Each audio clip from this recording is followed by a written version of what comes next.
नमस्कार प्रेक्षकांनो. ठरलं तर मग या आपल्या आवडत्या मालिकेचा आजचा म्हणजे 13 जूनचा भाग खरंच भन्नाट घडामोडींनी भरलेला आहे. खरं सांगायचं तर आजचा ट्रॅक काहीसा वेगळा वाटला असला तरी प्रेक्षकांच्या मनातली एक मोठी इच्छा आज पूर्ण झाली आहे. सायली परत आली. होय, सायलीचं पुनरागमन. आणि तिच्यासोबतच अस्मितासुद्धा पुन्हा एकदा आपल्या भेटीस आली आहे. आजचा एपिसोड सुरू होतो तिथून. अर्जुन अजूनही पोलीस स्टेशनमध्येच आहे. काळजीनं भरलेला, विचारांत हरवलेला. चैतन्य त्याच्याजवळ येतो आणि म्हणतो, "अरे अर्जुन, काहीतरी खा ना रे. काल रात्रीपासून तुझ्या तोंडात पाणीही नाही गेलं." पण अर्जुनचा चेहरा फक्त एकच गोष्ट बोलत असतो, "सायलीला पाहिल्याशिवाय मला चैन नाही." चैतन्य त्याला समजावतो, "थोडासा ज्यूस तरी घे. आज कोर्टात अपील होईल, मग जामीन मिळेल वहिनीसाठी." पण अर्जुन काहीच ऐकत नाही. तो म्हणतो, "नको रे, काही गोड लागणारच नाही आता. सायली इथे नाहीये आणि मी इथून हलणार नाही." अर्जुनच्या डोळ्यातलं ते दुःख, सायलीसाठीची काळजी अगदी प्रेक्षकांच्या मनाला भिडते. इकडे दुसरीकडे प्रिया मात्र आग ओकते. मधुभाऊंना ती टोचून टोचून विचारते, "सायलीला काय गरज होती असं घाणेरडं काम करण्याची? पैशांची काय कमतरता होती का तिच्या वाट्याला?" या प्रश्नांच्या फेरी सोडत ती सायलीच्या चारित्र्यावरच शंका घेते. मधुभाऊ काही क्षण हात वर करतात, पण त्यांचं संयम राखणंही जाणवतं. खरं तर त्या क्षणी त्या प्रियाला एक झणझणीत उत्तर द्यायला हवं होतं, पण त्यांनी स्वतःवर नियंत्रण ठेवलं. प्रिया मात्र थांबत नाही. ती एकामागोमाग एक सडेतोड वाक्य झाडत राहते. "मारा ना, का थांबलात? मला शिक्षा द्या. मीच दोषी ना? सायली तर पवित्र आहे. लहान मुलं पळवते आणि तरीही मीच दोषी." शेवटी अश्विन वैतागतो आणि म्हणतो, "अगं तन्वी, शांत हो ना. आता ही सगळी भांडणं सोड." पण प्रिया लगेच त्याच्यावरही आघात करते. "मधुभाऊ बोलत नाहीत म्हणून तू काय समजावतोस मला? ते बघ, तुझ्या बायकोकडे हात उगारतायत." या सगळ्या गोंधळात प्रतापराव मात्र संयम राखून बोलतात, "तन्वी, मधुभाऊ तुझे वडील आहेत. त्यांना तुला विचारण्याचा पूर्ण अधिकार आहे." त्यावर प्रिया लगेच टोला लगावते, "सायलीला का नाही विचारत? तिला कधीच प्रश्न विचारले जात नाहीत." तेव्हा प्रतापराव छान उत्तर देतात, "कारण आम्हाला सायलीवर पूर्ण विश्वास आहे. ती कधीच असं करू शकत नाही. जेव्हा चोरीचा आरोप झाला होता तेव्हा सिद्ध झालं ना की आरोप खोटे होते." तन्वीला आता प्रतापराव एकदम थांबवतात आणि म्हणतात, "तन्वी, आठवतंय का तुला ते दिवस?" आणि इथून मालिकेने एक थरारक फ्लॅशबॅक दाखवला. प्रतापराव तन्वीला त्या पूर्वीच्या घटनांची जाणीव करून देतात. तेव्हा प्रियाने आणि अस्मिताने मिळून पूर्णाजीचा हार चोरून तो सायलीच्या पर्समध्ये ठेवला होता. अगदी मुद्दाम सगळा दोष सायलीवर ढकलायचा होता. पण तेव्हा अर्जुनने शर्त करून खरी चूक उघडकीस आणली होती. तसंच नुकत्याच घडलेल्या घटनेतही प्रियाने तोच हार मधुभाऊंवर आरोप करण्यासाठी वापरला. पण तो प्रकार अजून उघड झालेला नाही. तरीही ती आता पुन्हा सायलीवर बोट दाखवते. म्हणून प्रतापराव अधिकच संतापलेले दिसतात. "असं किती वेळा होणार?" असा त्यांच्या चेहऱ्यावरचा संताप स्पष्ट जाणवतो. हे सगळं आठवून गेल्यावर कल्पनाताई तन्वीला शांततेने समजावतात, "अगं तन्वी, आता थोडं थांब. आधीच खूप काही घडलंय. जुन्या गोष्टी पुन्हा पुन्हा उकरू नकोस. प्लीज जरा शांत राहा." कल्पनाताईच्या त्या समजूतदारीच्या बोलांनी तन्वी गप्प बसते. दरम्यान सकाळ होते. सीन बदलतो. दाखवतात की कल्पनाताई अजूनही दारात उभी आहे. अर्जुन अजून घरी परतलेला नाही. त्यावर प्रतापराव विचारतात, "काय गं कल्पना, इथे काय करतेस अजून?" कल्पनाताई चिंतेने उत्तर देतात, "रात्रभर अर्जुन घरीच आला नाही. काय झालं असेल त्याला कुणास ठाऊक. आणि त्याने काही खाल्लं पण नसेल." प्रतापराव तिला समजावतात, "चिंता नको करू. चैतन्य आहे त्याच्यासोबत. काळजी घेईल तो त्याची." पण कल्पनाताई काही ऐकायला तयार नसतात. "नाही, मला पोलीस स्टेशनला जायचंय. खूप वाट पाहिली आता मी आता निघतेच." प्रतापराव थोडे रागानेच म्हणतात, "अगं कल्पना, असं नाही चालत. चैतन्य सांगत होता, सायली अजून अर्जुनला भेटलेली नाहीये. मोठा गुन्हा असतो ना, तेव्हा काही सिक्युरिटी प्रोटोकॉल पाळावे लागतात." कल्पनाताई हळूहळू समजून घेत म्हणतात, "ठीक आहे, पण मग एक काम करा. मला अर्जुनशी बोलायचंय. फोन लावून द्या ना एकदा." तिथे बाजूलाच उभी असलेली प्रिया ही दोघं काय बोलतायत ते ऐकत असते आणि मनात म्हणते, "हा अर्जुन दिसला की या कल्पीचं प्रेम उतू जातं." प्रिया आपल्या सासूला कल्पी बिल्पी म्हणते. तरी प्रतापराव म्हणतात, "ठीक आहे, फोन लावतो." आणि त्यांनी फोन लावला अर्जुनला. "हॅलो अर्जुन, कसा आहेस रे? बरा आहेस ना? काही झालं नाही ना? सायली भेटली का?" तेवढ्यात कल्पनाताई फोन त्यांच्या हातातून घेतात आणि म्हणतात, "थांबा बरं, मला बोलू द्या." त्या प्रेमाने विचारतात, "अर्जुन बाळा, तू ठीक आहेस ना रे? काही खाल्लं का तू?" अर्जुनचा आवाज शांत, थोडासा थकलेला. तो म्हणतो, "हो." अर्जुनला अगदी चिंता होती की सायलीला भेटता येत नाहीये. त्याच्या शब्दात, "मम्मा, मला सायलीला कालपासून भेटता आलं नाहीये. मी तिला बघितलं पण नाही गं. ती किती घाबरली असेल, काय करत असेल. मम्मा, सायली माझी वाट पाहत असेल ना? तिला वाटत असेल की मी तिला सोडवायला येईन, पण अजूनही मी मी तिला सोडवू शकलो नाही. मला सांग, सगळ्या गोष्टींमध्ये मी कसं काय जेवू?" कल्पनाताई त्याला समजवतात, "हे बघ बाळा, काळजी करू नको. होईल सगळं. तू सायलीला भेटल्यावरचं खाणं खाता येईल, पण थोडं खाऊन घे, ताकद लागेल." अर्जुन नकार देतो, "मम्मा, सायलीच माझी ताकद आहे. ती जेव्हा भेटेल तेव्हा ती घरी येईल." अर्जुन पोलीस स्टेशनमध्ये बसलेला असतो. त्यावेळी इन्स्पेक्टर येतात आणि म्हणतात, "तुम्ही रात्रभर इथेच बसून होतात का अर्जुन?" अर्जुन उत्तर देतो, "मला माझ्या बायकोला भेटायलाही मिळत नाहीये. कोर्ट बंद होतं आणि माहिती मिळत नाहीये." इन्स्पेक्टर म्हणतात, "ठीक आहे, एवढ्या तास इथे बसून होता, मग केसबद्दल महत्त्वाची माहिती देतो मी तुम्हाला." ते अर्जुनला CCTV फुटेज दाखवतात. अर्जुन तिथे असताना प्रेक्षकांना असं वाटतं की इन्स्पेक्टर अर्जुनला मदत करायला इच्छुक आहेत. CCTV फुटेजमध्ये सायली निळ्या रंगाच्या साडीमध्ये एक छोटा मुलगा बिस्किट घेताना दिसते. मुलगा रडत असतो आणि सायली त्याला बिस्किट देत असते. अर्जुन त्या फुटेजवर विचारतो, "हे काय आहे? बिस्किट देण्यासाठी कोणाला अटक करतात का?" इन्स्पेक्टर त्याला म्हणतात, "हा मुलगा रडताना दिसतो आणि सायली त्या मुलाला रस्ता क्रॉस करून देत आहे." अर्जुन गोंधळलेला असतो, "तर हे सगळं काय आहे? सायली त्याला पळवून नेत होती असं सिद्ध होतं का?" चैतन्य त्याला उत्तर देतो, "या फुटेजमध्ये काहीच असं दिसत नाही की सायली त्याला पळवून नेते." अर्जुन आणि इन्स्पेक्टर यांच्यात ताणतणाव सुरू असते. अर्जुन त्या फुटेजचा अभ्यास करत असतो आणि आता त्यांच्यात एक नवा संशय येतो की सायली या मुलाला काहीतरी वेगळं करायला घेऊन गेली होती.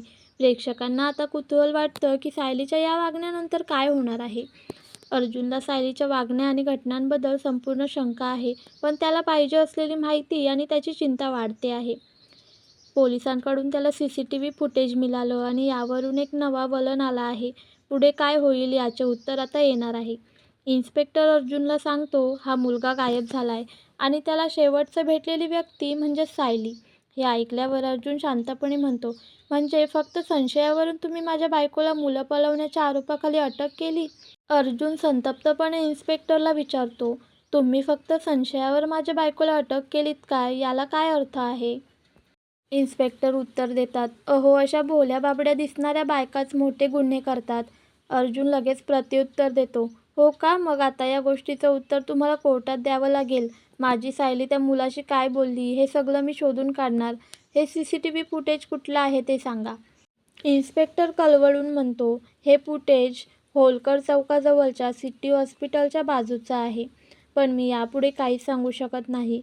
अर्जुन ठामपणे उत्तर देतो, "ठीक आहे, मग कोर्टात उत्तर द्या. काल मी शांत बसलो होतो, पण आता नाही. फक्त संशयावर इतका मोठा गुन्हा लावता, तेही माझ्या बायकोवर." इथे इन्स्पेक्टर जरासा घाबरतो आणि म्हणतो, "साहेब थांबा, मी फुटेजची लोकेशन सांगतो. होलकर चौक, सिटी हॉस्पिटलच्या बाजूला."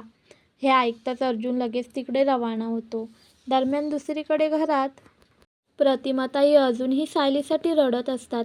त्या रडता रडता काहीही खात नाहीयेत. सायलीला अटक झाल्यापासून त्यांनी एक घास पण घेतला नाहीये. सुमन त्यांच्यासाठी जेवण घेऊन येते आणि म्हणते, "वहिनी, कालपासून तुम्ही काही खाल्लं नाही. असं करू नका, जरा काहीतरी खा." पण प्रतिमाताई काहीच ऐकत नाही. त्या तोंड बाजूला करत म्हणतात, "नाही, नको." सुमन त्यांना समजावते, "खाऊन घ्या वहिनी, अर्जुन सायलीला सोडवेल, मला खात्री आहे." पण प्रतिमाताई अश्रू ढाळत राहतात. सुमन त्यांना एक घास खाऊ घालते, पण त्या लहान मुलासारख्या तोंड वळवून घेतात. अर्जुन आता लढायला सज्ज झालाय. फक्त संशयावर सायलीवर गुन्हा लावणं त्याला सहन होत नाही.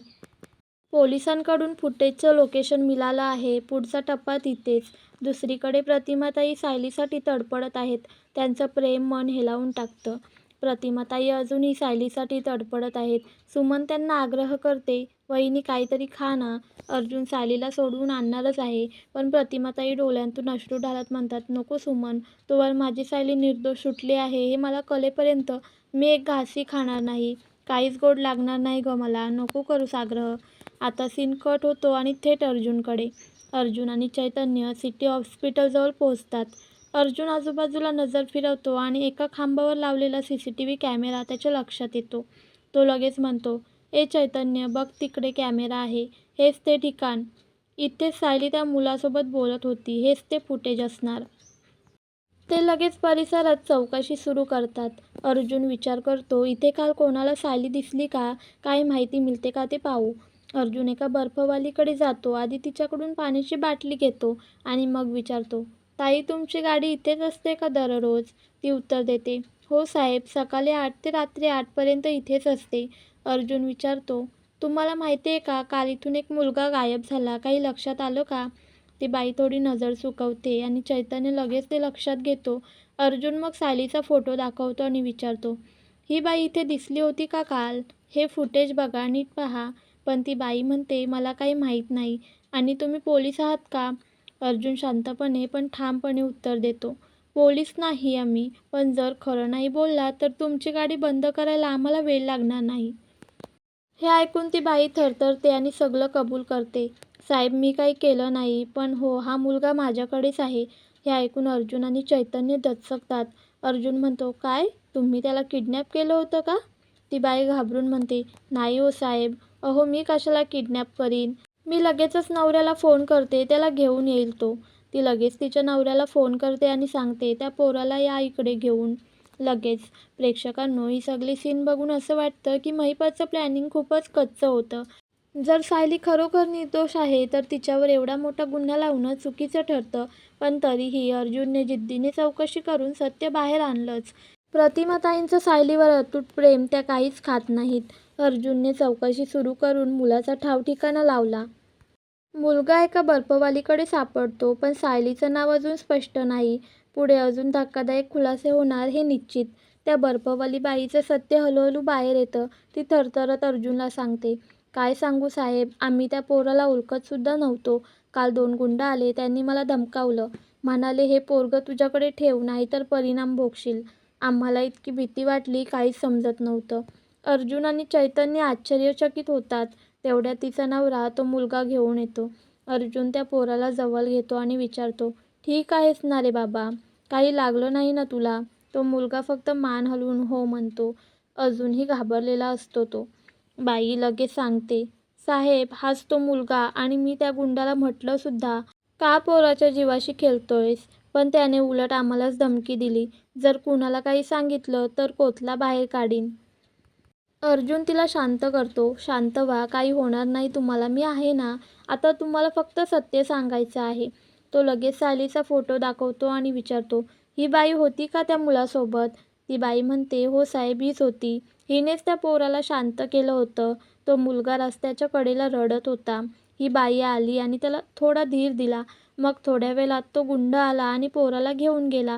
काही वेळाने तोच परत आला आणि हे पोरगा माझ्याकडे सोपवून गेला. चैतन्य तिला विचारतो, ताई, तुम्ही हे सगळं पोलिसांना सांगाल का? ती बिचारी घाबरते. नको नको, मला पोलिसांची खूप भीती वाटते. अर्जुन तिला समजावतो, हे बघा ताई, पोलीस आपल्या रक्षणासाठी असतात. तुम्ही खरं बोललात तर काहीही होणार नाही. मी स्वतः तुमची जबाबदारी घेतो. फक्त माझी बायको निर्दोष आहे हे सिद्ध करायचंय. कृपा करून माझ्यासोबत चला. सीन कट होतो. पोलीस स्टेशनमध्ये अर्जुन त्या बाईला घेऊन इन्स्पेक्टर समोर उभा राहतो. तो म्हणतो, इन्स्पेक्टर, तुम्ही जे CCTV फुटेज दाखवलं होतं त्यात या ताई होत्या आणि या ताईंनी खूप महत्त्वाची माहिती दिली आहे. कृपया त्यांना ऐका. ती बाई सगळं स्पष्ट सांगते.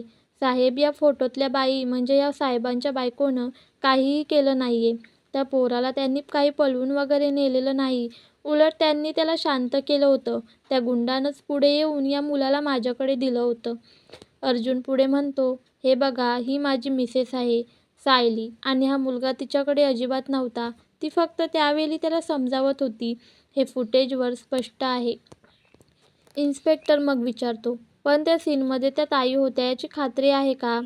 बाई ठामपणे सांगते, हो साहेब, त्या बाईनं काही चुकीचं केलं नाही. सगळं खोटं पसरवलं जातंय.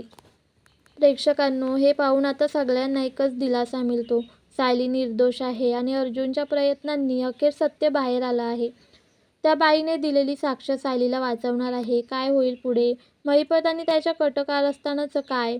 मालिकेतील नाट्यमय वळण आता खऱ्या उत्कर्षाला पोचतं. त्या बाईने स्पष्ट सांगितलं, साहेब, त्या पोराला आम्ही नाही नेलं. 2 गुंड आले होते, त्यांनी हे मूल माझ्याकडे दिलं.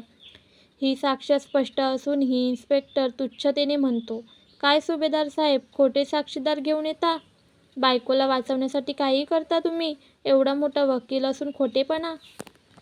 हे ऐकून अर्जुनचा संयम सुटतो. तो संतापून म्हणतो, मला वाटलंच होतं तुम्ही माझ्यावर विश्वास ठेवणार नाही, कारण तुम्ही आधीच मॅनेज झालात. माझ्यावर ना विश्वास ना या बाईवर. पण जर तो हरवलेला मुलगा स्वतः येऊन सांगितलं तर विश्वास ठेवाल ना? इन्स्पेक्टर हसून म्हणतो, तो पोरगा कुठून येणार? तो तर हरवलाय. तेवढ्यात अर्जुन चैतन्याला आदेश देतो, चैतन्य, त्या मुलाला घेऊन ये. मुलगा आत येतो आणि सगळं पोलीस स्टेशन स्तब्ध होतं. इन्स्पेक्टर चकित होऊन त्या पोराकडे बघतो. तो गोड पोरगा आता सगळ्यांच्या नजरा वेधून घेतो. अर्जुन त्याला जवळ घेऊन विचारतो, बाला, यांना सांग काय झालं होतं? इन्स्पेक्टर देखील नमतं घेत म्हणतो, हो बाला, सांग ना, खरं खरं सांग. मुलगा म्हणतो, या दादाने मला त्या ताईचा फोटो दाखवला. त्या ताई खूप चांगल्या होत्या. त्यांनी मला कुठेच नेलं नाही. मी रस्ता विसरलो होतो. मला खूप भीती वाटत होती. त्या ताईंनी मला बिस्किट दिलं. ही साक्ष ऐकून अर्जुनचा जीव भांड्यात पडतो. चैतन्य लगेच इन्स्पेक्टरला विचारतो, काय हो सर, आता विश्वास बसला का? हे आहे खरं स्टेटमेंट. इन्स्पेक्टर नाईलाजाने म्हणतो, हो, मुलाच्या वडिलांना सांगावं लागेल की सायली सुभेदारबद्दल केलेली तक्रार मागे घ्या. अर्जुन जोरात म्हणतो, मग आता माझ्या बायकोला सोडा. वेगळं सांगावं लागेल का? इन्स्पेक्टर थोडा वेळ हाताने थांबवत म्हणतो, सोडतो सोडतो. आणि प्रेक्षकांनो, शेवटी सायलीला सोडण्यात येतं. अर्जुन आणि सायली एकमेकांकडे बघतात. दोघांचे डोळे पाणावलेले. सायली रात्रभर लॉकअपमध्ये होती. अर्जुनसाठी ती रात्र 1 वर्षासारखी वाटली. हृदयस्पर्शी सीन दाखवला जातो. दोघंही एकमेकांना मिठी मारतात. सांत्वन, वेदना आणि प्रेम, सर्व भावना त्या एका क्षणात मिसळलेल्या. आता महिपतवर एक्स्ट्रा चार्ज लावण्याचा प्रयत्न होणार आहे. ही गुंतागुंत त्या दिशेने वळवली जात आहे. पुढच्या भागात काय होईल? महिपतच्या गुंडांवर काय कारवाई होईल? अर्जुन आता सायलीला न्याय मिळवून देण्यासाठी काय करणार? आणि सुभेदार कुटुंब पुन्हा नॉर्मल होईल का? पाहत रहा ठरलं तर मग. प्रेक्षकांनो, आजचा भाग म्हणजे हृदयाला स्पर्श करून जाणारा होता. ज्या क्षणी सायली पोलीस लॉकअपमधून सुटते तेव्हा अर्जुन तिच्याकडे बघून थेट रडायलाच लागतो. रात्रभर सायलीने तुरुंगात घालवली, तेही कोणताही गुन्हा न करता. तेवढ्यात तो छोटा मुलगा सायलीचा हात धरतो आणि अगदी निरागसतेने म्हणतो, ताई, तू कुठे गेली होतीस ग? मला माझ्या घरी सोड ना. मला खूप आठवण येते आईबाबांची. त्याचे शब्द ऐकून सायलीचा जीव पार कळवळतो. ती त्याला जवळ घेते आणि डोळे पुसत म्हणते, हो रे बेटा, मलाही माझ्या घरच्यांची खूप आठवण येते. चल जाऊया आपल्या घरी. अर्जुन आणि सायली एकमेकांकडे पाहतात. डोळ्यांत अश्रू, ओठांवर हास्य. ते क्षण खरंच सगळ्यांच्या डोळ्यात पाणी आणणारे होते. इथे आजचा भाग संपतो. पण थांबा, पुढचा प्रोमो बघितलात का? पुढच्या भागात गोष्टी अजूनच रंगतदार होणार आहेत. कल्पनाताई सगळ्यांना सांगतात की त्यांना आणि पूर्णाआईला एकादशीचा उपवास आहे. तेवढ्यात अस्मिता घरात येते आणि म्हणते, मला उपवास वगैरे नको, मला आता पौष्टिक खायचंय. कल्पनाताई संशयाने म्हणतात, अगं बाई, काहीतरी आहे. अर्जुन, अश्विन, तुम्ही दोघं मामा होणार आहात. हो, हे ऐकून प्रेक्षकही गोंधळतात. अस्मिता कदाचित प्रेग्नेंट आहे. पण तिकडे सायलीवर पुन्हा एकदा आरोपांचा डोंगर कोसळतो. प्रिया आणि अस्मिता मिळून डस्टबिनमध्ये उपवास मोडल्याचे पुरावे दाखवतात. बघा बघा, हे बिस्किटचे रॅपर्स आहेत, सायलीनेच खाल्लंय. सायली स्तब्ध पण म्हणते, पूर्णाजी, तुम्हाला खरंच वाटतं मी उपवास मोडेन? पूर्णाजी सायलीवर विश्वास दाखवतात. पण आता सायलीचा स्वाभिमान दुखावतो. सायली जाते थेट प्रियाच्या खोलीत. तिथे तिला उपवास मोडल्याचे सर्व पुरावे सापडतात. मुरमुरे, फरसाण, बिस्किट्स.